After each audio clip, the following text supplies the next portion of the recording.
I'll go with the Datejust. I think this is basically the healthy option after the Lorne sausage. That once you have a watch that gives you indigestion, you turn to a classic that that just relieves you in a way. And this is basically a breath of fresh air after Lorne sausage. So I guess this is like a Datejust 36. And if you put cheese on it, that's the fluted bezel in white bold. And then I was going to wonder. There, I wanted to know what the fluted bezel was. That's the golden the golden burnt cheese. Okay, love it. What's the diamond set? Is that when you get fancy with the bacon?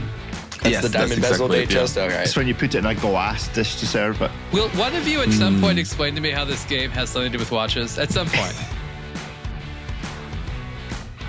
All I've said is don't have sentiments about breaking down old things for better things. I didn't try to defend making terrible things. That's fine. It's that's the most American thing I've heard all week. Okay, right. Let's get on with our show. Welcome. We need to do our clapage. And we've got a good one this week. That was brought to us. Oh, the reader submitted one? The reader submitted one. I like this, where we fully encourage reader submitted. So if you would like to reader submit something, then email at podcasts@aBlogtoWatch.com. And this is from he gives us his name and his handle, so I assume he's okay with us sharing it. This is from Chris you'll appreciate this sort of, David, at time.the.destroyer. Went for dots rather than dashes or underscores, but time.the.destroyer. Way to go, Chris. I'm Ripley .sellers, so I approve of his structure for that. Right, okay. So this is an image, let's see if I can share it, from the London Times, the estimable pamphlet of UK wisdom, or let me see if I can Is this not prestigious journalism? This is right. Here we go. So there we go. Can you see that? So this is an article from the Times, whereby, and I'll find the actual article while we're at it. Does it just start with the number 7? And it is called "What's New in Watches: The Hottest Designs for Autumn 2025." Very unnew. Yeah, and that's the antithesis of new. Hot, so new. Cold as a rock, basically. And in this particular number 7 in the list from the Times is joining forces for its dedicated. No, that's Patek Philippe. Where's the... No, the picture's above the article. That's the problem. This is called Over the Moon. Tag Heuer's space legacy was cemented in 1962, and it shows a modified stopwatch. Now the brand's Carrera Astronomer is reimagining the moonphase complication, the Caliber 7 movement. And the image shown is of a date-windowed Tag Heuer pointer date with a moon phase from... Does anybody know what this watch actually is? I think it's fine they did it in print and on their website. This was not just a one mistake. This is a double mistake. This was double error. So basically, obviously... Nobody cares. What Chris summarizes is that Tag Heuer have sent a bunch of pictures in their press release of, here's some of the early influences for our new watch, and I will show you a picture for those watching of what the new watch actually is. Radical departure from this. A slightly radical departure from the small gold. Will the buyers be disappointed? That's the question. Yeah. So there you go. That's it's almost identical. That's the image they should have put on the website. If you squint and stand 4.5 miles away, it does have about 5% shared DNA. Okay. Yes. It says Heuer on the dial. That's one thing. I mean, barely says Heuer on the dial. The clue should But you got the hour markers, and it's got lines. They both have lines. And a moon. Many more moons. Yeah. I mean, the clue should have been that this does just say Heuer on the dial and not Tag Heuer on the dial. I like Tag Heuer, but this just looks so gimmicky to me. Yeah. Really. Anyway, so for the... This did well, though. This has been a successful product commercially. It really has been. Oh, great. I don't love the execution. We don't know why. Necessarily. I want to see these in the metal, but I like that they're doing something different. Now, I don't know who sourced that image for the Times, but even if you're leafing through the press packet and you see like 45 images of this watch in multiple different colorways and executions, and then you see this one weird like triple calendar moon phase thing that looks like it was made 100 years ago, and you're like, that's the one they mean. I'm going to do that and print it. Like, did you just click on the last? That definitely, I looked at the same press packet. I received the same press packet. This was one image in it. Like, you ignored gigabytes of other images that depicted the correct watch. Can you bring us back to the previous one, Rick? Because it's just like look at this 1962 watch. It just has a moon phase. Look at the 2025 version. The 2025 version has to explain what a full moon is, what a quarter moon is, what a new moon is. You know, it's just that's why I'm saying it's gimmicky. It looks like it's for people who skip grammar school. Basically, it's like it still is a moon phase. David, do I have to explain the downfall of the American education system to you? This is they understand the importance of U.S. markets. And we need this education. It's a 1 quarter. Imagine if you're scared by the changing orb in the sky and you look down your watch, you're like, oh, someone else sees this as well. Okay, they have names for it. Great. I'm not worried anymore. Yeah, we really are climbing back on the trees. I mean, this looks complicated. This is why I'm saying it's gimmicky, because it just has this very basic function that any other moon phase has, but they make it look complicated so that it looks like, oh, look at my complicated watch. And but that's the whole genre. This watch looks complicated, is not complicated, but looks like it does something that maybe it doesn't. Yeah. Yeah, true. My question is, do you think that we're not reading enough into this? This isn't so much a mistake as somebody within the Times watch fraternity going, I am so not publishing that picture. It could be. I am so with David I hear ranting on aBlogtoWatch. He's one of us. He's one of us. Do you think this is a cry for help? Maybe we missed the press conference where they remade this precise watch. Well, but that's maybe true. we're the dumb ones, and Tag's like, no, we actually remade that one too. I'm curious of what this is. I mean, literally, the title is "What's New in Watches: The Hottest Designs." Hottest. I mean, in anybody's world, even the sub-editor, you'd think would scroll down the article and say, this doesn't look like a hot design for 2020. I've edited enough of these watch articles in the Times to go, that looks quite old and not a hot watch for 2025. So I think there's a subliminal cry for help in here somewhere. There's a conspiracy theory waiting to be discovered at the desk of the Times watch editor, whoever they happen to be. I don't know if they advertise themselves or if this is just ChatGPT pulling together. Are we still talking about the story? Yeah, pulling together. We got there. All the press releases. There we go. So we haven't actually clapped it yet. So there we go. Well done. Well done, son. Well done, the Times. Well it's done, literally the Times. Yes. What a great domain name. The clue was in the name. TheTimes.com. There we go. They should have a better intern. A better intern. So what's been happening in the world of watches this week? What has floated your boat, gentlemen? Anything in particular caught your attention? Ariel, Ripley, David? Oh, gosh. My boat Something has sunk. happened?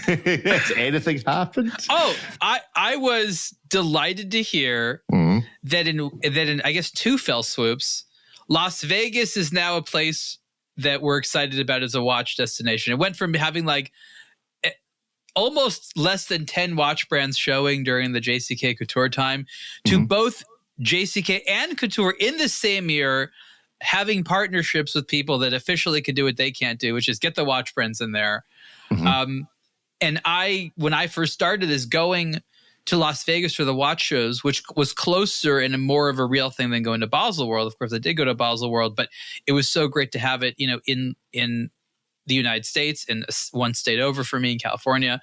So I think this is good. I don't know what will come of it or what it'll be like if we'll see new stuff, but it now looks like the Las Vegas shows are getting their revival, which is, again, they're like the last ones, right? Like, it was a massive show, mostly jewelry, yeah, massive show for a number of years. And then as events started coming back, especially in Europe and all these little events, Vegas was like the quiet one. Like, wait a minute, why isn't anyone going to the event city to do watch events?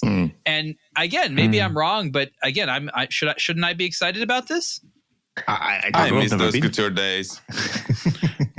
I'm excited about it. It makes a lot of sense. Vegas is not a place where sane people live. It's a place where people go, and it's fantastic at hosting events. Why would you not have more events there? It's a natural place. It's a place of wealth and excess and frivolous purchases, and it is everything that the watch industry celebrates at the high-end scale. It's a natural home for it, and most people who are in Vegas at any given point in time like the glamour and stuff that comes with the watch industry. So I love to see this infusion of life back into what was ultimately a really dwindling location for watches. The industry needs more glamour indeed. I've never been to Vegas. Are all the watch boutiques open like really late at night? Because everything else is open really late at night. Your best late night watch shopping is probably still in Asia at this point. Right, okay. Because nothing beats buying a day to be at 1 fair, o'clock in the morning. if you don't walk outside of the casinos, you really have a hard time telling what time of day it is. So if you just adjust your schedule, it can feel like midnight and you're hitting the tables and leaving with your winnings to go buy a watch. Yeah, I'm not sure that's how gambling tends to work. No. You're selling your watch to try to get your plane ticket home. That's usually how that shapes out. Does every watch boutique have a back door to it whereby they also will pawn your watch at the same time if you need it for more tokens in the casino?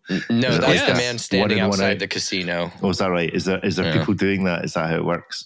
I am sure. And there's magicians who will make it disappear. It's like adult Disneyland. It's honestly like someone was like, let's just take a whole city, a little micro city, put in the desert. So just like a theme park, you can't really leave all that easily, just put it there. There, you can drink in public. Like nothing seems to be served to you or delivered in glass for fear that someone might throw it. So it's like kind of idiot proof as a city. You're never going to be the problem. No matter what you do, there's always like 50% of the population is doing something worse at that point in time. So go have fun, go let loose. It's a great city. But it's also really set up for events. All these giant casinos that have enormous venues, and the whole place is set up like the Sphere. It's meant to be a spectacle. I'm really excited to see more watches coming to Vegas. As Ariel mentioned, it's close to us, but it's also just such a fun, quirky city to just have an event at. So what you're suggesting is that the ballrooms at the casinos may be great places to celebrate watches. Do we know anyone else that's building a ballroom that's also into watches? Probably wants to do a watch event in DC. Do you think that's what this is all about? For those that didn't tune into the pre-show that you'll find in aBlogtoWatch Weekly Live, we've already had a discussion about the Trump Ballroom. Do we think we could see a watch event? It's available. I mean, presumably you're going to be able to rent it. Oh wow! You think Trump watches for sale on Trump's Ballroom? Just all coming together. It's just a thing. It's going to happen. It's going to happen as well as you really want a reason to be able to go to this ballroom. You're thinking yourself, maybe what is Vegas? Look, okay, let's do this. Let's do this. I'm thinking about a specific scene in a movie that's very relevant. So you need to fly to Los Angeles. Independence Day. No. The laser beam comes down and it goes. No, different movie that involves Vegas. So we're going to start on, I think it was on Sunset Boulevard, and we're going to rent like a 25-foot long white Cadillac Eldorado. Okay. And I'm liking it. Ripley and I are going to be in the front seat, and you're going to be in the back seat. Remember the nervous hitchhiker? You get to be the nervous hitchhiker at Fear and Loathing Las Vegas in the back seat. So a lot of psychedelic drugs and the intention of doing gonzo journalism, which is not actually covering Couture and JCK, but go into these shows. I guess, what did Hunter S. Thompson do? Just do a lot of drugs and see what would happen? Pretty much. And then, he sorts out the story at the end. We're having someone hopefully, handle our hotel rooms. I won't destroy the hotel room as happened, I think, twice in the story. But we do need to have the Cadillac at the least, and we're going to engage in gonzo journalism. Are you with me? Yeah, absolutely. But I do want one of those limos that's got a hot tub outside in the back instead. Is that okay? That's all you, sir. The Tropicana. They have to drive so slow. I don't want to be in that vehicle. You will catch all the 90s STDs in that pool, basically. It's just it's not a good place. There's not enough chlorine in the world. Bacteria from all nations. That's possibly a handy link to this watch then. The Zenith Defy Zero-G Blue Sapphire watch hands-on an expression of spectacle and chronometry. Yeah, it has just gone up. So there we go. Ariel, you had a hands-on with this. I mean, you can wear a large watch, but this watch looks big on you. What size is this watch? It's 46 millimeters. 46? Why? Why does it need to be 46? To appeal to the likes of you, sir, that won't wear anything under, under a 44. Yeah, it just doesn't. It looks. I mean, the is it a tourbillon that's on it? No, that's specifically not a tourbillon. It's specifically not a tourbillon. As you it's say, the complication with no good name. That's the problem. Okay. Cool complication, terrible name. They call it the ZeroG, yet it has a platinum weight on the bottom. Why would something be called ZeroG if it has a platinum weight on it? Why has it got a platinum weight on it in the first place? To hold it down. To stop it flying away?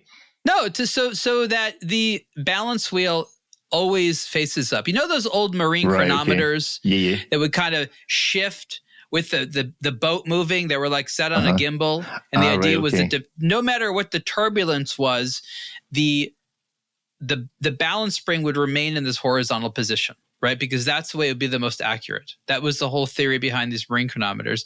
And they said, hey, let's try to put it into a watch. Now, this originally came out during the Terry Nataf era and was called the ZeroG tourbillon in a watch called Extreme with no E at the beginning. And it was neither near ZeroG or a tourbillon. And it was huge. In fact, it required a bulbous tumor-like protuberance in the crystal, not too unlike what Grubel Force was making in their cases at the time. Maybe that's why Zenith thought it was okay. Then in, I want to say 2018, so 2008, it originally came out. Then like a decade later, they finally made a thinner version of it that you could put in a flat case that's thick, but not crazy thick. And you don't have to have the the bulbous sapphire crystal. It's funny, like on one watch they chose to stick it upwards, and then the Christophe Colomb, they were shy, so they had it like on the other side. So it was just like jabbed into your wrist, but no one could see it. So that's all gone. Now you have a pretty sensible version of it. Time, power reserve indicator, complication that does not have an appropriate name yet, and either a blue tinted or a clear sapphire crystal case. They had a watch very similar to this that came out in 2021. And what I found was interesting is that since then, the retail price has gone up about $50,000 in like 4 years. So let me get this right. The weight is on the bottom as you look down on the face, so that the mechanism is always facing up the way. So you can gimbal your wrist like a compass on a boat, and it always stays flat. I mean, look, there's friction, right? So it's not going to like immediately shoot up right away, but it's going to move that way. So it limits the amount of time it's in a position where it's more prone to error because of gravity. All right, okay. And so why is it 46 millimeter again? I don't know. I mean, I guess they could make it a little bit smaller, but the thing is this, you know those watches that are too thick and narrow, it just looks awkward. And if you make it wider, it somehow kind of evens out the proportions. Right, and I think that's the worry here, that if it was too narrow of a watch that could shave off, I don't know, probably 2 millimeters, it just looked fat. And it's better to kind of, I don't know, step it out this way. You can see that the kind of bezel section is thicker, and then towards the outer case, it gets a bit thinner. They're playing with proportions and shape there. Again, I don't think that if this watch was a bit thinner, a bit smaller, all of a sudden it'd have that much more takers. I mean, it's also $207,000. At this point, you want it to be 46 millimeters so someone's going to notice it and you can explain to them the ZeroG mechanism. That is a very expensive piece. So at this point, it's not supposed to be a little shrinking violet. Yeah, lean in, rip the shirt open, let all the chest hair hang out. 46 mils, blue sapphire, fully appropriate. $207,000 for a Zenith. It's just imagine what you could do to the barn with that kind of money. Yeah, just like that. Imagine how many tractors I could buy with that. Just like how many tractors? One. Well, it depends on what size of tractor, obviously. You could buy 3 or 4 really nice tractors or one incredible tractor. Really? Yeah, absolutely. That is one incredible tractor. How much is a Lamborghini tractor? Well, I mean, it's like, the one I've got, I paid like $7,000 for, but it was 25 years old. So the cheapest Lamborghini full stop is a tractor. It's not it's an automobile, I guess. Yes, but you could go and pick up a Lamborghini tractor for about $5,000. You could probably get a Porsche tractor. You could complete the Porsche, Ferrari, David Brown, which is Aston Martin. Who else made tractors? Did Maserati make tractors? You could complete them all for maybe about 25, $30,000 and say that you've got a garage with a Porsche, a Lamborghini, a Ferrari, and an Aston Martin in it. It's not a garage at that point. I like that kind of depreciation. That's how watches need to depreciate. Yes. Well, I mean, this will depreciate pretty quickly. This watch, the one thing we can say for sure about this watch is it will depreciate as soon as you buy it. What do you think you're paying for this a year from now if you own 10 of it? If it's only 10 don't think of them, this way. You have to be a patron of the arts. They really can't be making that many of these, considering that Zenith outputs 25,000 watches a year, and like the majority of those are going to be like 3-handers and El Primeros. This is a small handful of these being produced, and I imagine that most of the people who buy them are those diehard collectors that it will certainly depreciate, but I honestly don't imagine this is going to be one you're going to see just popping up in mass. I can't get away from the fact that the movement. This looks like rabbit ears. All I'm seeing is a little bunny rabbit there. I don't know if this. Yeah. Anyway, there we go. I've seen worse things in a watch. I see Captain America who got sandwiched behind his shield. Like his arms and legs are all stuck out, and then the shield's just covering his head and torso. Don't worry, we're going to see far worse later on in the show. Because we're going to be talking about Breguet later. Right, let's stop sharing that. Let's do our show within a show. Everyone's favourite show within a show. So this week's show within a show. The price of the Seiko? Yep. No, we haven't got a guess. We haven't got any Seiko releases. No Seiko releases. It's been too long. It has been too long. There must be one out there somewhere we can find. We've just not covered it.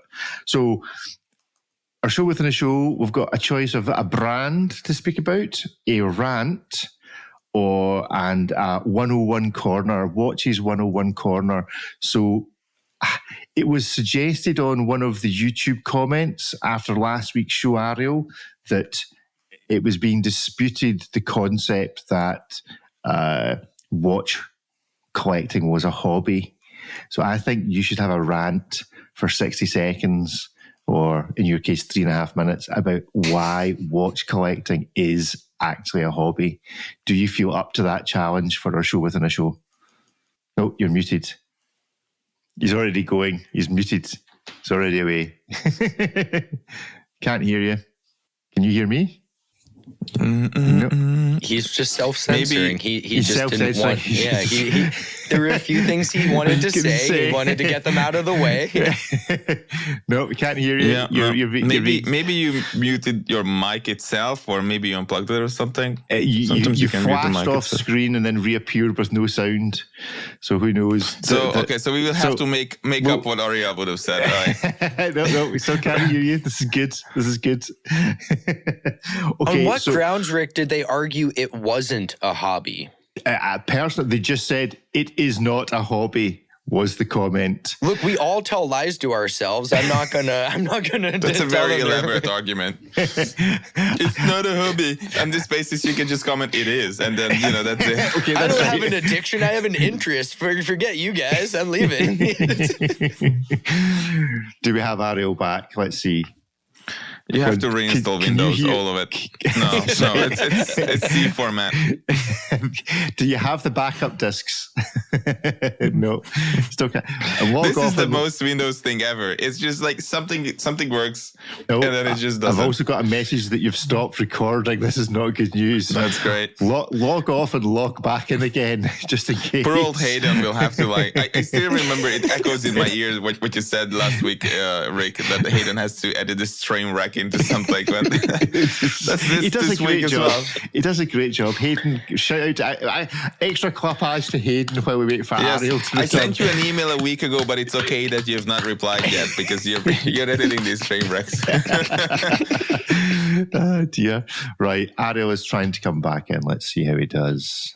Ariel Adams, can you hear us? More importantly, can Can you hear me? Yay! Yes. Oh, Right, yes. okay, let's do a Welcome proper to the introduction. internet. Welcome to our show within a show. Ariel is now going to give a rant on why watch collecting is in fact a hobby. A repost to a YouTube post on one of our videos. Mark's set, go.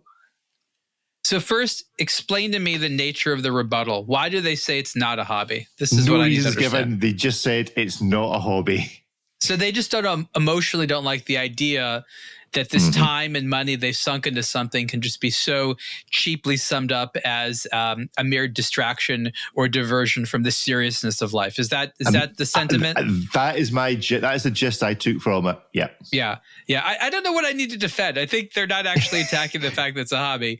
I think a hobby is anything where you need to spend time getting better at it, learning about it, sifting through a large variety of things to educate yourself as to the culture of something as well as what you like, and ideally do it together with others. There are ways of modifying watches. There are ways of collecting watches. There are ways of being intellectually into watches. There's ways of socializing watches, ways of trading watches. There's ways of building watches. There's every hallmark of a hobby in there without any exceptions. There's no other special quality of a hobby that is not found in abundance in the watch world. I cannot think of any coherent reason other than people afraid that it would cheapen their expensive purchases to not call this a hobby. It was from, I put the screen up, it was from yeah, I'm not sure. There's a hyphen. What So an argument. It's not a hobby. Okay. That's as much as I'll say. I understand that people don't want it to be a hobby. When I first started calling it a hobby, the Europeans were like, don't you think that cheapens the entire enterprise? But if it's not a hobby, what is it? Is it curation? Is it a hoarding? Like, what do you want to call it if They're it's okay not a with hobby? calling us collectors, but we don't have a collecting hobby. I mean, collecting almost implies some intent. I'm like a kid in a candy store. If it looks good, I want it. Like I'm not completing some journey to get every iteration of Mount Iwate. I'm not trying to get every military issued field watch. Like, I just buy the stuff I like. And the only reason people don't want to call it a hobby is there's no way to like do watches other than like buying more watches and talking about them with other people. It's not like you can have a pickup game in the park or something. But like, as Ariel mentioned, the way that you participate in the hobby is the way that you would participate in many other hobbies. It just looks a bit different in the same way that not everyone who likes cars actually races cars. You know, they go to Cars and Coffee and stuff. How does that different than a bunch of dudes at a Red Bar meetup? I'm going to summarize it this way. The distinction is between hobby and something else important in life. And when you spend a lot of time and effort into something, usually you make a living at it. It's your career, it's your job. So hobby is a designator that says this thing that you put a lot of time and effort into, it just brings you joy or something non-revenue related. Yes, you can turn your hobby into a job, and there's some people that have done so, myself, us, Jay Leno, who's probably one of the most famous and admirable people who took a hobby and turned it into a job. But for the most part, people's hobbies are things they sink money into rather than things that make them money. And that's probably a pretty easy way of most people understanding it. Okay, so watch collecting is a hobby. You just need to deal with it. it's possible that JD is Swiss and so just can't handle the shame of his entire country being based on a hobby. It's a hobby economy. Switzerland, hobby economy. That should be their new slogan. Some people's hobby is staying alive. That's the hobby. Yeah. Okay, yeah, and at enough. least Switzerland, hobby or not, you're producing items that I can see and touch. I'm not sure what we make in America other than tech, which seems to be a moving target. Trucks. So, Tools. Oh yes, trucks, tools. We make trucks over here as well. We're really good at making knives. Like America seems to have that. Do that really knives well. And guns. Knives, we make guns, the biggest knives and tires. Okay, you will not beat us in those two guns things. and tires. Congratulations, that's a real achievement. 2,000 years of knives, guns, industrial. tires, all big things we do. Maybe wings even. If you want something but want it bigger, we're probably the people who have done it. You like soda? How about 64 ounces not big enough? 84? And you know why that is? Because of the decimalization. Because everybody counts things. So every time we count one, it's 1 centimeter. Every time you count one, it's 1 inch. So everything is exactly 2.52 times bigger, or whatever it is. 2.54. And we don't have anything smaller than an inch. You guys go down to millimeters. We do. We're like Imagine inch, that. half inch, quarter inch, eighth of an inch. We don't have anything smaller than an inch. You have to do math to it's go a under an socialist inch. thing. It's a socialist thing to be We're all socialists. occupied with millimeters.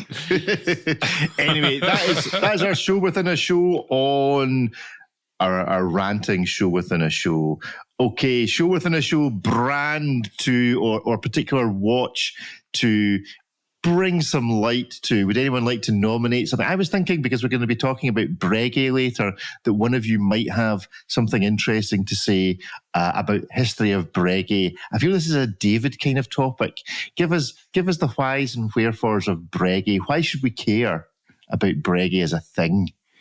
Breguet is important. Breguet is everything that matters in the world of watch. It's not, but it's kind of important because it was the moment you start researching it. It's one of those brands that become the more you know, the more you realize just how little you know about it, and it's mysterious in all kinds of ways. And there's a lot to explore there with its history, with the original inventions, with the clientele, with the archives. With Abraham Louis Breguet's genius as an inventor. So it's just all kinds of, amazing details and achievements to be explored. And I think, the last decade or so of Breguet is, just not really measured up to that. Arguably and admittedly, just heavy and heavy tradition or heritage that it has to carry and live up to. So there are understandably, there are some high expectations towards Breguet. It's difficult to live up to those, but I think, it might just be back on track to get there. Because again, the last 10 years or more, we're not really, there were like some little flashes of impressive achievements, but the consistency was just lacking. We've counted, I don't know how many CEOs at Breguet. Finally, they might have settled on some sort of a leadership that might get us there. Ariel, Ripley? I think it's impossible to have a conversation about high-end watchmaking without the name Breguet coming up. Not necessarily the brand, often the man, but like you think about every high-end watch, Breguet overcoil, that's not a coincidence in the naming. That geometry of the hairspring was an invention of Abraham Louis Breguet. The tourbillon, that every high-end watchmaking's little favorite piece that no longer has a place in our lives, just this expose of tech that we still embrace, even though everyone says that the arm is the best one, can trace its history back to Abraham Louis Breguet. It's one of those brands that it's never had that, like in the modern era, the same hype as, the Rolex, the Patek, the Franck Muller, even the Hublot. But it's impossible to have any conversation about high-end watchmaking, especially on the technical side, without Breguet coming up. And it's one of those brands that's incredibly important to the industry for that reason, where without Breguet, if you just struck Abraham Louis Breguet from history, watchmaking would be radically different than it is today. And so even though people don't, pine after the Breguet models in the same way they made about the latest 6-figure, 7-figure Art Richard Mille piece, the brand is incredibly important to the industry. And examining the brand's back catalog and current production models is almost a case study of high-end watchmaking and the different directions it's gone throughout history. Ariel, an appreciation of Breguet? There's really a lot to be said here, so I'm just going to have to choose a few things. I think for most people, the best way to think about Breguet is to break it up into two segments. And there's the historic Breguet of when Breguet Senior was sort of alive during the late 18th century, and then the modern Breguet that began with the Daniel Roth created, case and concept and dial that's meant to take the old Breguet timepieces and imagine them as wristwatches. That ended up, that was something that happened in the 1980s, and that still looks great today. A lot of the best Breguet models are still based on that type of design ethos. And Breguet today has a bunch of interesting things, including technology, not just in terms of advanced mechanical movements, but like their guilloche machines they have in-house that's able to do things that really no one else can do. The thing which I think is quite interesting about the historic Breguet watches that I've always noticed and appreciated is I've seen a lot of them very close up, seeing them in museums, handled them and things like that.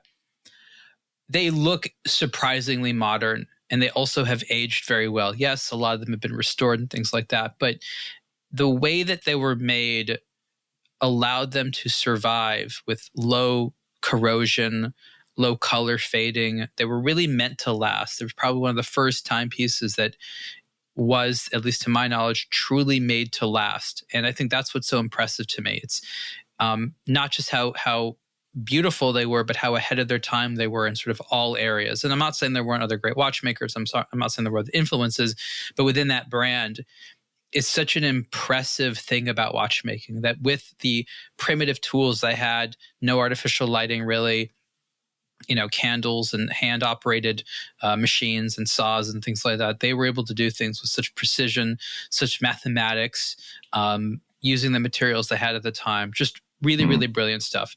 The modern Breguet, again, as we've said, has been a bit of a mixed bag. They have some amazing things. They have some flops.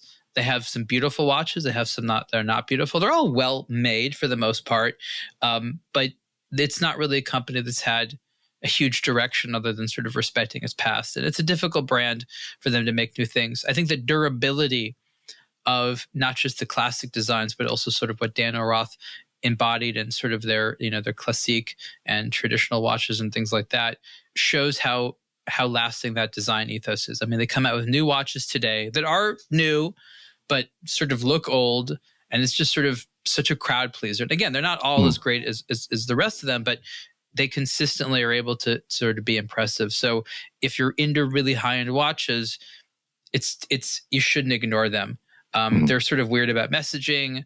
Branding is sort of confusing, but they are probably what you might consider a pinnacle at the Swatch Group. It's their highest end brand. Yes, they have other expensive stuff like Blancpain, but arguably like the most high-end love today at the Swatch Group all goes into Breguet.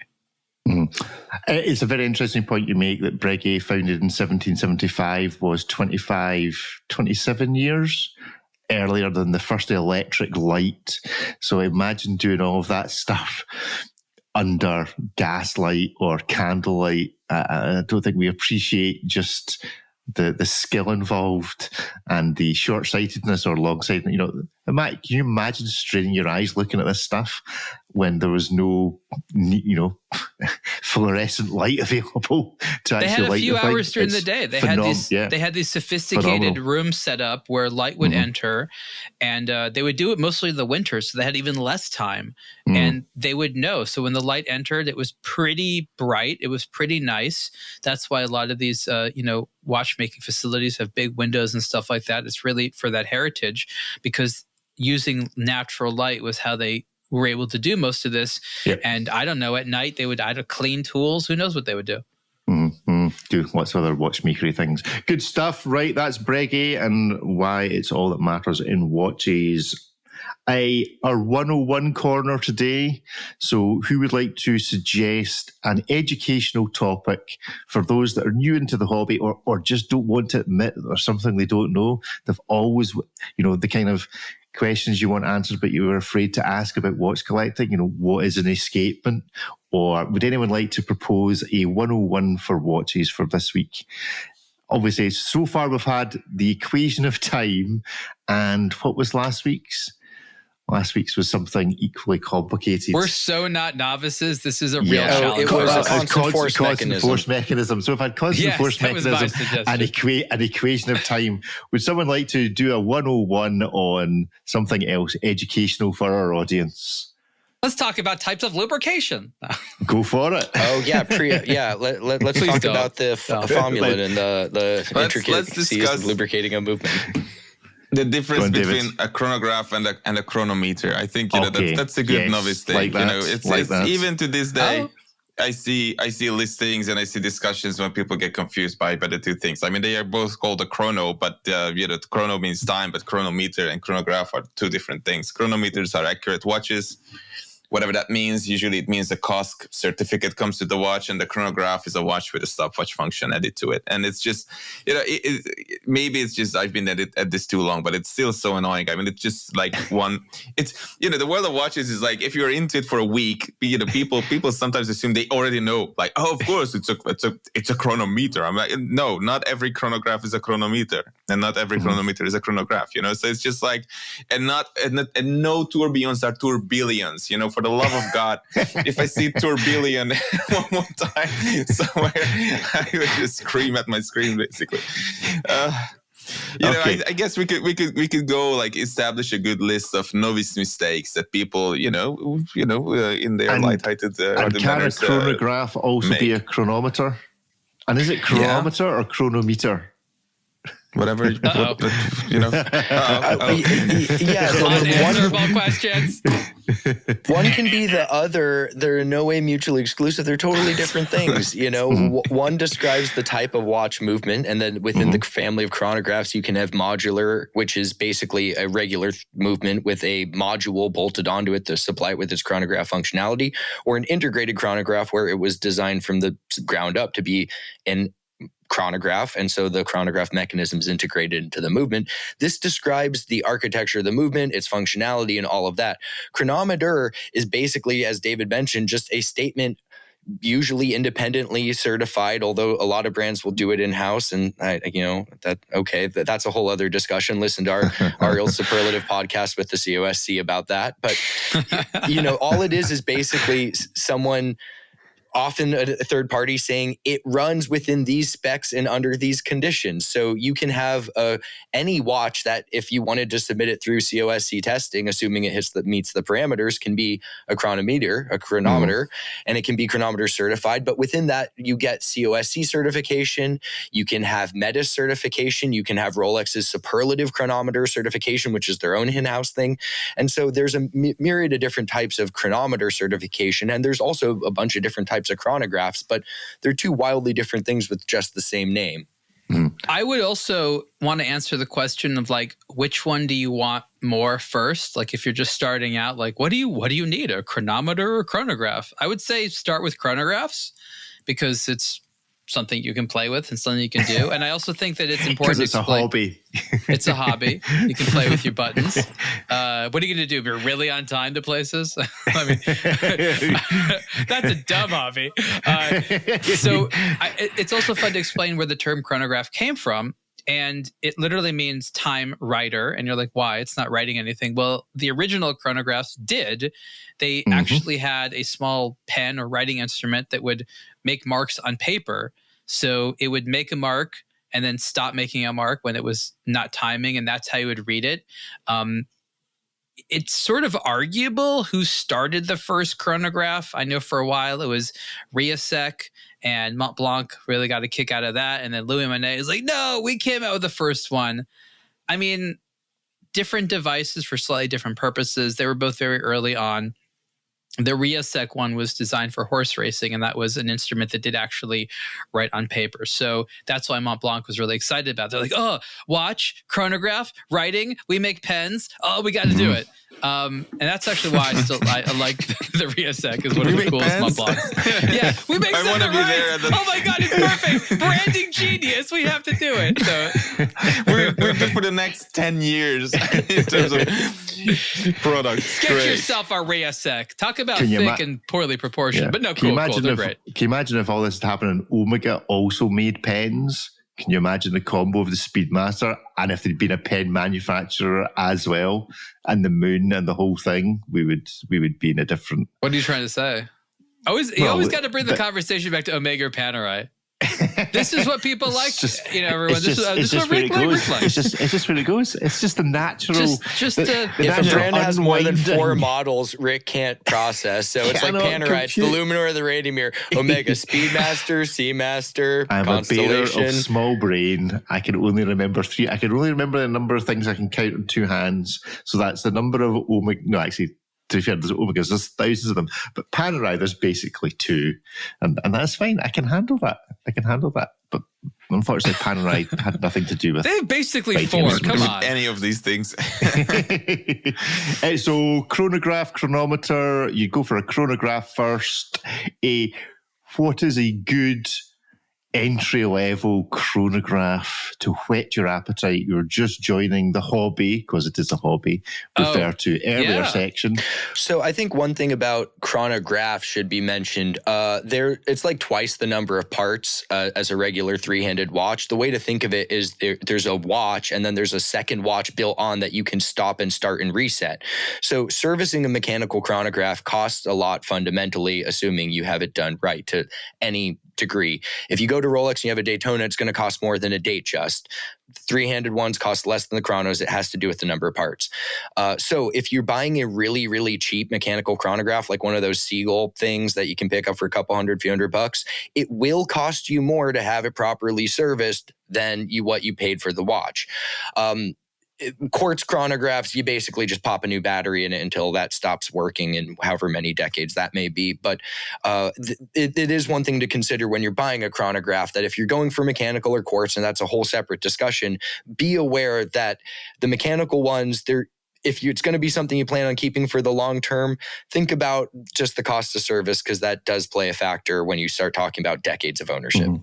And the thing is, because labor is such a large percentage of the cost of service, there is a point if you buy a cheap mechanical chronograph whereby it's just going to cost more than the watch, or such a disproportionate amount more than the watch to service it, that you may feel actually you'd rather save up for something slightly more expensive, so that when you do service it, you're not paying 75% of the cost of the watch to actually have a human being open this thing that was basically made by robots to service it. So yeah, all sorts of things to consider. I say go on wherever you like to search for watches and find something with a 7750, a Swiss Edda Valjo 7750. When I first started getting watches, that was like the mechanical chronograph, and like most mechanical chronographs had that movement in there. Yep. They made a ton of them. They have problems from time to time, but for the most part, they're like amongst the most reliable automatic chronograph movements. They come in a few different varieties, but they're, again, day-date movement with a 12-hour chronograph, automatic. It's a great place to start. You can go thinner, you can go more sophisticated, but I still think that for a lot of people, finding something with a 7750 is probably the way to go. And look, if it breaks, buy another one. Don't go crazy with servicing. One thing I would say is probably not the 7750, but the 2894 is I think a much more refined and better movement. I mean, it's true that you will have a lot more choice with the 7750. A lot more watches tend to use those, but I don't think you have to pay a premium. You just have to do a little bit more research to find a good watch that you like, that is probably the same price from like the 2000s or maybe even the 2010s with the 2894-2. It's just slimmer, it's more quiet. I really don't like the rattle of the 7750. It's thick AF. I wouldn't really want to. I mean, if you want to experience what a better movement is, the 7750 is a good place to start, because you have a lot of options. It's very ubiquitous, but it's a noisy and thick movement that I think could do with a little bit of refinement. The 2894 is thinner. There's things that you give up. It's going to be you're going to have to service it more often. It's modular, so it is another good option. And Dave is probably correct that given depreciation, even if a 2894 watch would have cost more back then, it's all basically going to be about the same right now. And there's a lot of really pretty watches that did it. But I think you'll agree that there's more parts available for the 7750. There's just so many more of them. It was definitely a crowd pleaser. You can see more. You can see more with the 7750. It's also true that you can see the chronograph mechanism. The cams working on the case back. If you have an open case back on the 2894, it's all on the dial side, so you will not see the chronograph working. That's true. And the 7753, 7750, you're going to find them in some pretty high-end watches. My Breitling has a 7750 in it. And what's nice about that is when I need to get it serviced, I'm not stuck going to Breitling like I would be with a B01. So if you're getting a more expensive watch and really don't want to pay for the service of a luxury brand, you're going to find a lot of 7750s and 7753s in some pretty high-end watches before everyone wanted to go to in-house stuff. And so servicing a 7750, it's, as Ariel mentioned, it's one of the most common chronographs. Parts are in ample supply, and most competent watchmakers are going to be able to get it up running. It is thick. It's an automatic chronograph. It is portly. There is kind of a floor as far as the case thickness you're going to get from it. David's right. The modular approach, it will give you a thinner profile, but ultimately it's a complex watch. It's automatic and it has a stopwatch. So none of these are going to be these really sub 10 millimeter cases, no matter what type of movement. Well, I'm glad for our 101 distinction between chronographs and chronometers, we kept it straightforward through and didn't start comparing 7750s to 2894-2s. We haven't even brought up Lamania, though. I think that is let's also... not do that. That can be next week's brand. The Salida equivalent. Okay, let's move along. Last week's What You Like, we were set the task. It was Scottish cuisine. I hope you've all done your research. I'm sure you haven't. But we were going to do What You Likes for 3 items of Scottish cuisine. Rumble thumps. Have you researched what rumble thumps are? You lost me at Haggis. Haggis, and Lorne sausage. So let's start off with Lorne sausage. Did you investigate what Lorne sausage was? If not, I shall show you a picture, and that will disturb you greatly. So Wikipedia, Lorne sausage. I think I spelled it wrong. I got a lot of the guy who created SNL. There we go. So that's Lorne sausage. It's square. It's basically square sausage. So it's sausage that you don't put into a sausage case. You effectively put the meat into a baking tin. And has nobody from Scotland been to Italy ever, or France, to look at what a plate of appetizing food looks like? Is that what it looks like when they get burnt? What's that burnt thing? It's complete denial. That's the burnt stuff on the left-hand side is black pudding, which is blood sausage. Ew. So you have on this plate, you basically have fried bread, top right-hand corner. Go watch on YouTube. Baked beans, some mushrooms, 2 round black pudding slices. That's been eaten a bit, and then 2 bits of Lorne sausage, of which a bite seems to have been taken out of one of them. So Lorne, do you ever eat anything green? Mushrooms are basically. I mean, I like the balance. I think. What is the word? It's like versatile or diverse, like plate or something like that. Or when your diet is like properly versatile. But here you're eating round stuff and square. So I guess this is what a dietitian would recommend. It's all brown, but some of it is round. It's basically a perfect balance of round and square food. Well done. Okay. So the question. So which watch brand or items does this lean towards? The way I was going with this was that Lorne sausages which are not in cases, so it's almost like a skeletonized sausage because it's you don't. Hublot Spirit of Big Bang, one of those things, or no, the Square Bang. It's Square like bang. They had the round one. Square it was sausage fine. bang. Yeah, it's the sausage bang. That's the square sausage bang. They made that. the square version of the thing that's normally round. And why? Just for novelty? Well, why not? Yeah, we can make a square one too. This is not a game for people to play sober. You realize that, right? Well, it's a hobby. Remember that. It's a hobby. You're allowed to drink. Let's play drunk games sober. That's my hobby.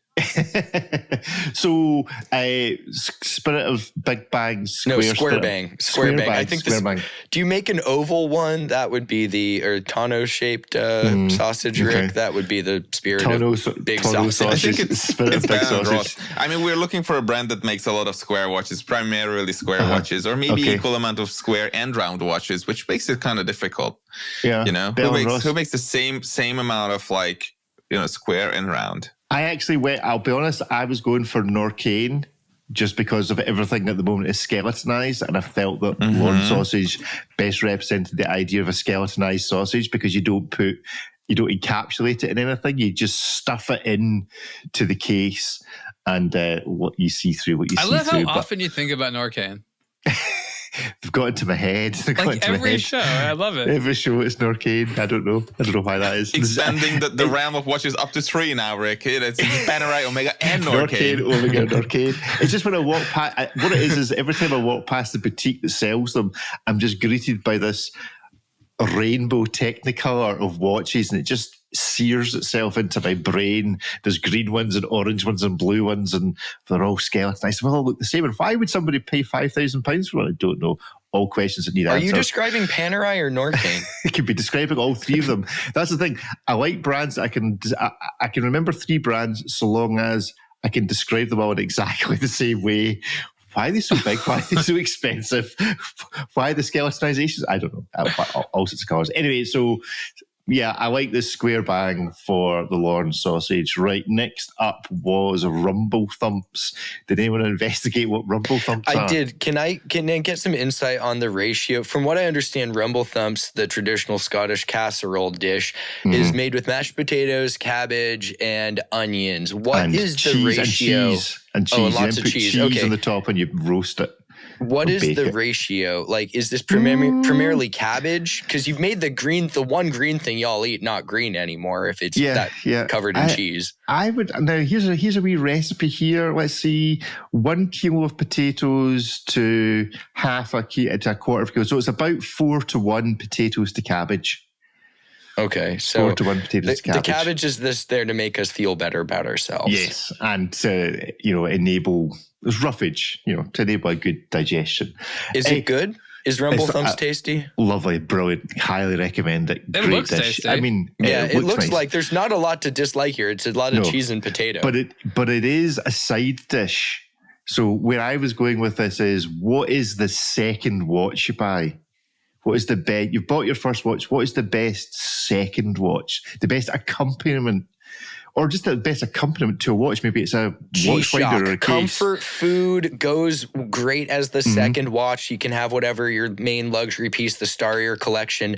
But when it comes down to it, that reliable, simple, basically idiot-proof. I mean, if you put enough cheese on it, this would be the G-Shock. It's not the star of the show. That's your Grubel 4C, but it's the one that probably garners the most wrist time, and you get a second helping of this when you stand up at. What do you eat this at? Like, is this at the holiday thing or? No, it's just an accompaniment to anything. You would just have it maybe on a Sunday with a Sunday roast or something.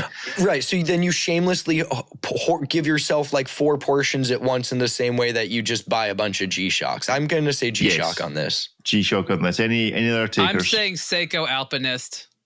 Alpinist. Interesting. Just because you can. It's a boring classic that, you keep going back to. Okay, good. Like it. David? Do they make iterations of this? Like, do they get fancy with the Rumble Thump and make like different thematic versions? 3 cheese Rumble Thumps. Oh, I see here it says add bacon, add crispy bacon. Add bacon or crispy bacon on top, so it becomes like a macaroni and cheese on top. Yeah, I can see that being the healthy, Alpinist. anyway. You want the Ginza, you want the baby. Yeah. You can make spooky versions for Halloween. Spooky Rumble Thumps. Oh, yeah. I've never tried it with sweet potato, but presumably you could incorporate it into your American celebrations by using sweet potato rather than normal potato. Are you confusing Thanksgiving and Halloween? No, I'm not confusing Halloween. I know there's 2 different things, but we don't always. A pumpkin version and a Thanksgiving version. David? I'll go with the Datejust. I think this is basically the healthy option after the Lorne sausage. That once you have a watch that gives you indigestion, you turn to a classic that that just relieves you in a way. And this is basically a breath of fresh air after the Lorne sausage. So I guess this is like a Datejust 36. And if you put cheese on it, that's the fluted bezel in white gold. And then I was going to wonder. I wanted basically to know what the fluted bezel was. That's the golden the golden burned cheese. Okay, love it. What's the diamond set? Is that when you get fancy with the bacon? That's the diamond bezel Datejust. Okay. It's when you put it in a glass dish to serve it. Will one of you at some point explain to me how this game has something to do with watches? At some point. Well, we are talking about we just drag watches into it forcefully. That's what that's what it seems like. Unwittingly. They're like, well, I don't want to be here. It's an alpinist just getting dragged into casserole. It allows us to talk about watches that there has been no news on this week. It just allows you to drag in anything from your encyclopedic knowledge to associate with something entirely random. How is there no news when there's been so many emails about celebrities wearing watches at events we don't care about? Okay, here's your option. I either keep going with this game or we talk about celebrities and what watches they're wearing. No. Which would you choose? I mean, it's not like there's no news. It's just no news worth talking about. Like Nevada Grenchen has more stone dials for this F77. It's like, yeah, okay, cool. Yeah, it's not a new watch, not a new material. Guess it's a new SKU. Okay. And with that said, we're talking about haggis. Now we're on haggis. Instead, okay. yeah. Oh my goodness. The apex of the show. Forget the line extensions. Let's go to the sheep's stomach. Okay, so the issue here is haggis is all sorts of stuff. I mean, the reality is, how many of you have tried haggis? I've probably not tried haggis. I think I did try it. Haggis is really, really nice until you read what's in it. So that's got to be a couple of watches to begin with, surely. But it's a really nice watch until you get the detail. The reputation precedes it, and the reputation is actually worse than what it is. Okay. I'm happy with that. And it's famous for being encased in an animal stomach, so it's really good stuff. So it's a Moser? Like chopped onion, oatmeal, seasoning, salt, stock, and then it's wrapped in a sheep's stomach. So it's going quite well until it's then wrapped in the sheep's stomach. But back then they wrapped so many things in sheep's stomach, let's be honest. That's true. Well, I mean, sausages traditionally were in the intestines of the animals, the casing. So, So where do we go? It gets a bit of a bad rap because of its casing.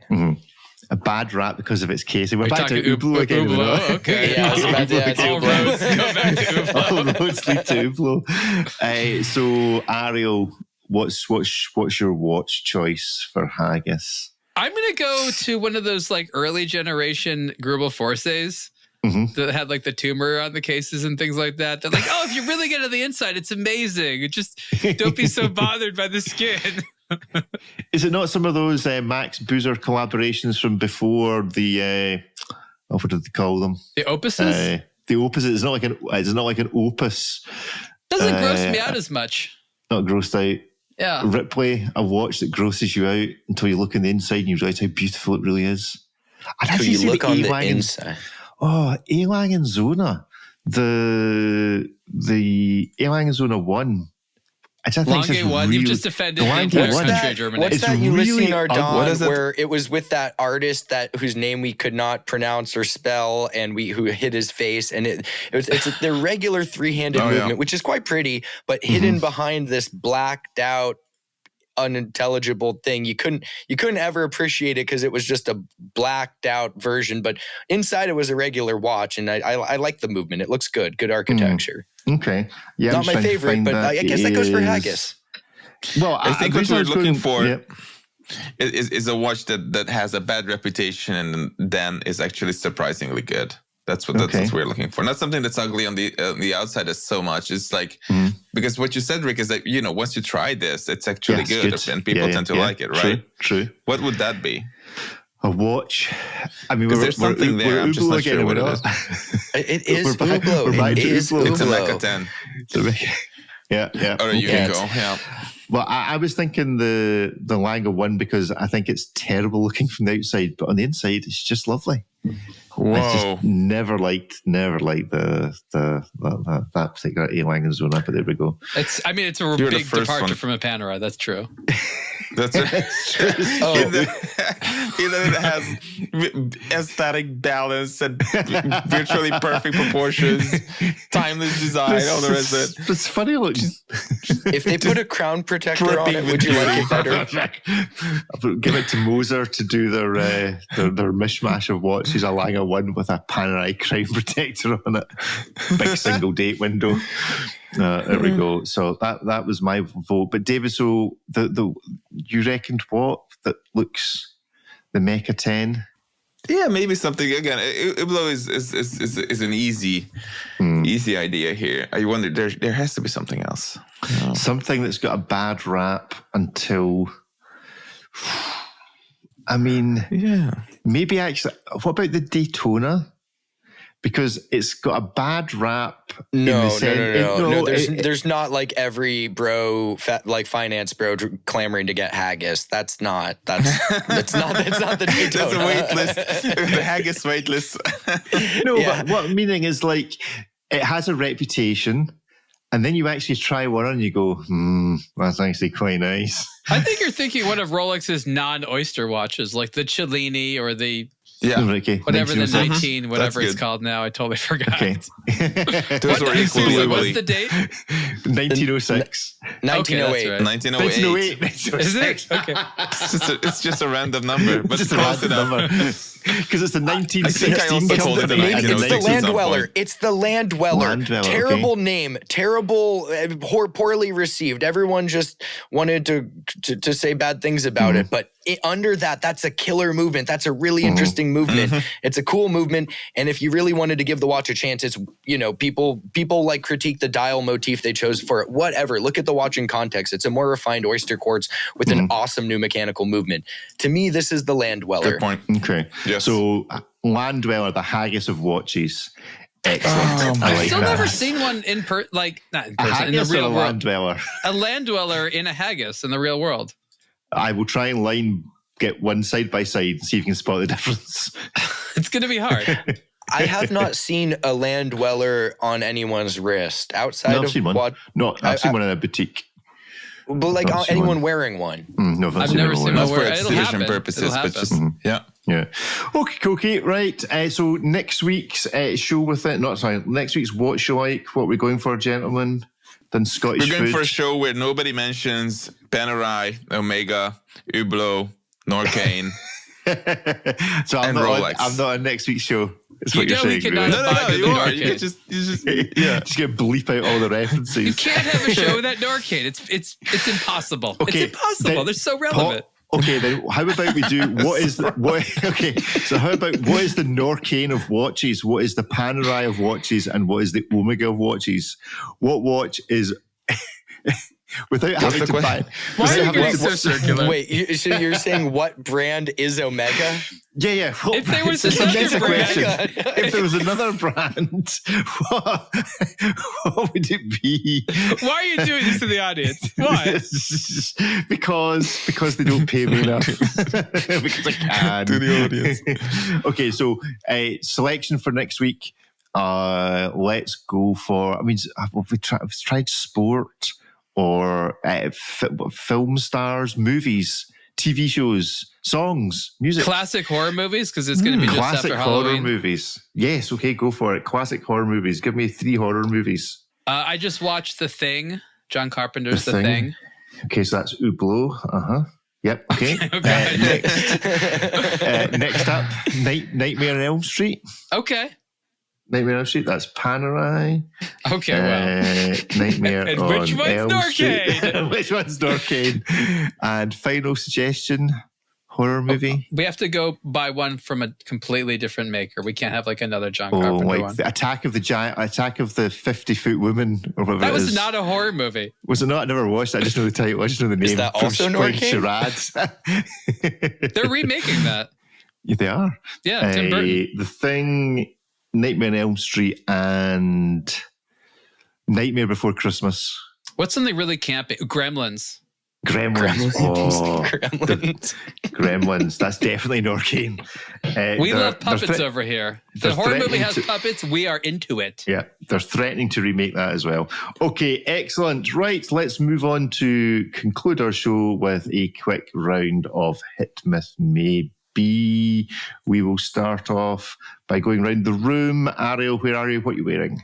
I'm in Los Angeles and I'm wearing this Casio G-Shock for the 30th anniversary of Neon Genesis Evangelion. I don't think it has enough colors on it. It's the Gremlins. Gremlins for next week, basically. I mean, somebody broke into an arcane boutique. I love these wild color G-Shocks. This one's interesting. It's double the price of the standard GA 110 Winter Space stuff. Usually the limited editions are not that much more, but this one's double the price of the standard limited edition. So I thought that's interesting. Can't explain that, but I guess that Evangelion license that's an expensive license. Ripley, what are you wearing on your body and on your wrist? Well, you're obviously in front of your wall. In Los Angeles, wearing the Luminous diver style shirt from the aBlogtoWatch store. And since I'm wearing the HYT trucker hat, which has green accents, I figured I would wear the Casio 2100 series in its with a matching green dial. Very nice indeed. David, where are you and what's on the desk? And what's on the shelf? What's been added to the shelf this week? It's the same. I think it's largely the same thing. I have a box or a bag that I haven't opened since Geneva Watch Days. I will get to it eventually. No, let's open it. Let's a live unboxing. Come on, open the box. No, we're doing that next week. that's for next week because I really don't know what is in it. And then what I have here is the Octo Finissimo. That's Ulrich on the screen now, but eventually maybe I will be seen as well. What does Bulgari identify that dial color as? I don't know. It's metallic salmon, probably. Salmon it's a copper salmon. Look at that. That's pretty cool. So that's cool. Octo Finissimo Automatic. It looks like a makeup color, like a bronzer or something like that. Mm-hmm. And I'm in Scotland wearing it really depends. Okay, first up, we talked about them earlier on in our show within this show, the incredible magnetic 10 hertz Breguet 7225 flash in the pan, or Breguet's long overdue return. An article by yourself, David. Tell us about the watch, which, I'm sorry, looks like Mickey Mouse on the face. It does. It does have a Mickey Mouse quality to it, but you can tell that to good old Abraham Louis because he designed it way before. There's a pocket watch. If you scroll down a little bit, I believe I added a picture of that. Yes, you did. So we should call Mickey Mouse the Breguet from now on. Yeah, Disney Breguet Mouse. Just shamelessly copied basically Breguet. There you go. Yeah. So that's from the early 1800s. So that's pretty cool. And that already on its own had 2 subdials, 2 seconds subdials, and you could reset, and use just one of those as a chronograph counter, basically. So it's just like, even if you came up with something like that today, people would get excited if there was like whatever, a Roger Dubuis or whatever else, like, if, somebody did that. So I think that would be really nice. It has this magnetic pivot regulator thing in it that Breguet developed in the early 2010s and then, launched gradually. And it allows for the watch to run at an increased frequency of 10 hertz, which is really cool. And adding magnetism to the regulating organ of a watch is the last thing you would think of doing, right? Because that's just bad. But, of course, everything is made of silicon in there. So it's entirely possible. I did some digging, when writing this article, and I learned that it's 13,000 Gauss, would be the magnetic field that these produce. And, of course, the sister brand of Breguet and Swatch Group, Omega, has 15,000 Gauss watches, so it's probably, silicon and roughly similar technology and innovations in that escapement in the sense of the materials that they are using. So if Omega can produce something for 15,000 Gauss, then probably this is also a 15,000 Gauss watch, especially because it has 13,000 already in it, which is extremely rare and quite special. So I think it's just a bonkers cool watch, both in terms of innovation and performance, apparently, or allegedly it is Breguet is rating this as plus minus 1 second per day, which is just wild. So what's the magnetic part of it do? If you scroll down in my article, you will see an image that I found that depicts the magnetic fields and the way that they act. And basically, the whole point is that you have the balance wheel on a shaft, and this shaft is between 2 joules. But in this way, you are just basically you're barely touching joules, so you have a lot less resistance, and you have these magnetic fields working towards this higher frequency as well. So it helps establish this amplitude and this operating frequency. Without magnets, it would be very, very difficult. So there's the picture. And of course, it also helps stabilize it in some way. So it's all kinds of benefits that come from powerful magnetic fields. Let me add to that. They call it a magnetic pivot point. And the idea is that if it was metal on something else, would be a lot more friction and, as David said, resistance. So you have wear resistance as a function of this, but also the speed at which it's moving. It would act like a drill. It would actually probably cut through stuff. So these types of magnetic pivot points use magnetism to hold things in place. But my understanding is things aren't touching one another or aren't touching one another as much. So this is really, at the end of the day, about reducing friction. Okay, so it doesn't touch on one side. It's held there by a magnet. Barely touches. And barely on the other, yeah. Okay, cool. Okay, so yeah, is it a hit, a miss, or a maybe? 1, 2, 3, go. I don't have my signs with me. So it's a hit. I'm assuming it's going to be a hit all round. It's an upside down hit. Come on, get your regulation correct. There we go. It's a hit from all 4 of us. Ripley, why is it a hit? I mean, you might not like the aesthetics, although, as David mentioned, there is obviously longstanding historical precedent for it, but you have to applaud them for the technology. Who knows how well this is going to work or the long term of it, but it's kind of genius. The way I kind of envision this is, those little desk toys where the thing's suspended between 2 magnets, and if you just give it a twirl, it just floats. There's no resistance. It's basically floating in air. Not actually the same thing here, but you can see how using magnets can decrease that fundamental friction, which is the enemy of, chronometry and performance and consistency and part wear and all of that. So, I mean, it looks great. Look at the movement. That's what I want to see from Breguet. Frosted bridges and classic stuff is lovely, but I love when they just go ham with the engravings. I don't think it's a bad looking watch, albeit with the Mickey Mouse face, but just, you got to just give it a hit for the movement alone and just them pushing the envelope in a very interesting way that could be translated to other models and kind of serve as a foundation in the future. Cool. Ariel? I just don't know anyone that couldn't like this. It's true that not everyone has to like the design, but it's still cool looking and pretty. So maybe it's not the prettiest watch, but it's just really cool and effective, even though parts of it are weird. I love the irreverence of the complication, which is just like a start stop for a seconds thing. It's just you can play with it as much as you can actually use it for something. And it's literally a fidget watch. I love the kind of gold on gold look. I'm not sure if I've seen that specifically from Breguet before, though it's possible they did that, but they have these 2 watches that have this uniform look between the gold of the dial and the case and the movement for that matter. And it just looks fantastic. It's relatively thin. It's beautiful to look at, high emotion. I can't think of anyone who legitimately calls themselves a watch lover who wouldn't be giddy about wearing this. Yeah, it's cool. David? It's just amazing. What more can you say?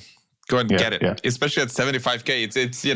It's a huge amount of money, but it's not that that high, to be honest. It's a ridiculous amount of money, but in the greater realm of things, it's not stupid priced. Look at the ore work we talked about just earlier in the week. We're about to, because next up in our spoiler alert, final watch for today is this. so the Urwerk UR10 space meter watch recreates unique 19th century astronomical display. Ariel. Oh, jeez. I have to explain this one now? Well, you wrote the article, so yeah. I guess. So again, the true story is that the co-founder of Urwerk, Felix Baumgartner, is a multi-generational watchmaker. and his father was a watchmaker and a restorer. And he had this, I guess it was a clock. He thought it was a clock. And it was from a very important watchmaker, Gustav Sandoz. But nobody really knew what it did. And there's a picture of it. And if you look at it, like, it looks like a regulator, but like the indicators are all wrong. You're like, nobody was quite sure what it did for a long time. And then they realized it was this one-off thing that was made for like a World's Fair at the end of the 19th century. And it was kind of just sort of supposed to be like, oh, look at what we can track. And it tracked a few different like things that the Earth was doing. So it tracks literally Earth movement. So it's trying to sort of demonstrate that the Earth is not still, and that the Earth, in addition to moving on its own axis, is also moving around the solar system. And so these are various different types of speeds and distances and things like that was showing. So they eventually figured out what this thing did. And then Urwerk being Urwerk says, that would be great on a watch. Mm-hmm. So they designed a movement that has these indicators on there. And the hands they move kind of in real time, right? So the one that says Earth, it moves almost as fast, or maybe a little bit slower, but around the same rate as the second's hand. The one that says sun moves a little bit slower. The one that's a little bit slower is the one that says kilometers. And that's just sort of moving in the background, doesn't really do anything except fun. And then the foreground is just standard hour and minute hands. And this is really the first time that there's been an Urwerk that just sort of has standard hour and minute hands. On the rear of the watch, you can see their turbine-style automatic rotor, which really what it does, in addition to looking cool, is make sure that it doesn't wind too fast, so that if it's exposed to extreme shock, it protects it from breaking, which I guess is a real thing. And then there's a synchronized 24-hour hand, which is basically an AM/PM indicator going around that. New case that's kind of inspired by the Nautilus. That's what the sort of side architecture is there. Mm-hmm. That's exactly what it's supposed to be. And they were not silent about that. So it's also kind of like, also they have yet another integrated bracelet watch, even though that's not really the way they're positioning it. So it's not going to be everyone's favorite Urwerk, but it's a really comfortable case. I'm sure this case will continue in other versions. And just sort of a cool story. And it's, it's a great conversation piece, right? Like, not all Urwerks are. I think some of them are kind of intimidating, but this is ironically much less intimidating and a much more kind of fun story. So again, super limited, 2 different versions of it. One's black, one's sort of a dark gray. The Urwerk UR10 Space Meter. I would like to call it the Uriel rather than the UR10, just because of the way it's written, or the Uriel. We'll go with Ariel. I like that. Uriel, there we go. So everybody, is it a hit, a miss, or a maybe? 1, 2, 3, go. Hit, and a miss from David. David, why is it a miss? It's just not a good looking watch in my opinion. I mean, that's entirely subjective, but I wouldn't want to look at it too much. It's just that dial, the layout, the story is cool, but I think it's just the case is cool, the bracelet is cool, but the dial, this bulbous dial and everything else around it, it's just not a good look, I think. And it's not even quirky. I mean, it doesn't really look to my eyes that, where you put aesthetics aside and you're just like, oh, it's quirky, it's cool, it does something cool. So I guess, I can do with the lack of a balanced or pretty design. But it's just not the Urwerk I would get. This is the last Urwerk I would get. And there's like a 10 strong list that I would die for, but not this one. Good. $94,000. That changed your mind about it being a hit, Ariel or Ripley? I mean, I'm not buying watches like this amount, and I'm appreciating it for what it is. I wore it for a little bit. I agree with David, what he said. It's not the most good looking one by a long shot, but it's also something which is oddly understandable to most people because it more looks like a traditional watch dial. So as a social element, as a conversation piece, it actually sort of works better. And then because Urwerk has the reputation it has, no one's going to be like, oh, that Urwerk, you had to get that one. It's again, it's definitely not my top watch, but I enjoyed wearing it, and the relative plainness of the dial didn't bother me. Ripley? Again, not, as others have said, not my favorite Urwerk, not the one I'd buy if someone gave me a blank check and said, go spend it all on one from the brand's catalog. But I like to see them doing something different. So much of the mechanical innovation that happens over there is really just kind of about just a novelty in terms of display. And this is also a novelty in terms of display, but more from a functional standpoint than just having a different like orbiting satellite system or something. I don't think it's especially pretty, but I kind of like the sort of like almost cartoon space age retro dial aesthetic with this complex, like actual space age looking case. I think it's kind of an interesting juxtaposition. Not especially pretty or as technical looking as other Urworks, but I like to see them doing something different from a functional perspective that I guess you can call this, it's a new complication of sorts within their catalog. Yeah, I quite like it. That's all I've got to say about that. But price, 100 grand? Maybe not.